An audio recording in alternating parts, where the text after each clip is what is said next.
Book of Heaven, Volume 11, November 20th, 1914. Necessity of writing about the chastisements.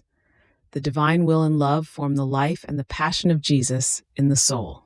I was feeling very afflicted because of the privations of blessed Jesus, and much more so because of the scourges which are currently pouring down upon earth, and about which many times Jesus had spoken to me many years before. It really seems to me that during so many years in which he has kept me in bed, we would share the weight of the world, suffering and working together for the good of all creatures. It seems to me that the state of victim in which lovable Jesus had placed me bound all creatures together between him and me. There was nothing that Jesus would do, nor chastisement he would send, without letting me know. And I would plead so much before him that he would either reduce the chastisement by half or not send it at all. Oh, how I grieve at the thought that Jesus might have withdrawn all the weight of creatures upon himself, leaving me aside as unworthy to work together with him. But there are yet more afflictions.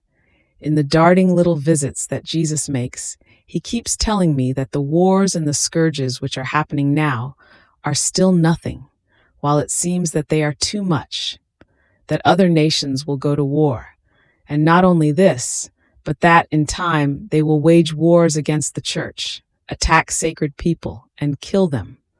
How many churches will be profaned? In truth, for about 2 years I have omitted writing about the chastisements which very often Jesus manifested to me, partly because they are repetitions, and partly because writing about chastisements hurts me so much that I just cannot continue. However, one evening, while I was writing what he had told me about his most holy will, and having skipped what he had told me about the chastisements, reproaching me sweetly, Jesus told me, "Why did you not write everything?" And my love, it did not seem necessary to me. And besides, you know how much I suffer. And Jesus, "My daughter, if it were not necessary, I would not have told you. And besides, since your state of victim is linked with the events that my providence disposes over creatures, and since this link between you, myself, and creatures, as well as your sufferings in order to prevent chastisements, appear from your writings, this gap would be noticed and things would appear as clashing and incomplete. And I do not know how to do clashing and incomplete things." Shrugging my shoulders, I said, "It is too hard for me to do it, and besides, who is going to remember everything?" And Jesus, smiling, added, "And if after your death I put a pen of fire in your hands in purgatory, what will you say?" So that's why I made up my mind to mention the chastisements. I hope that Jesus will forgive my omission, and I promise to be more diligent in the future.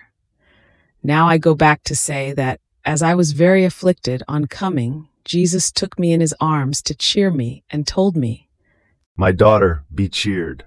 One who does my will is never apart from me. Rather, she is together with me in the works that I do, in my desires, in my love. She is together with me in everything and everywhere.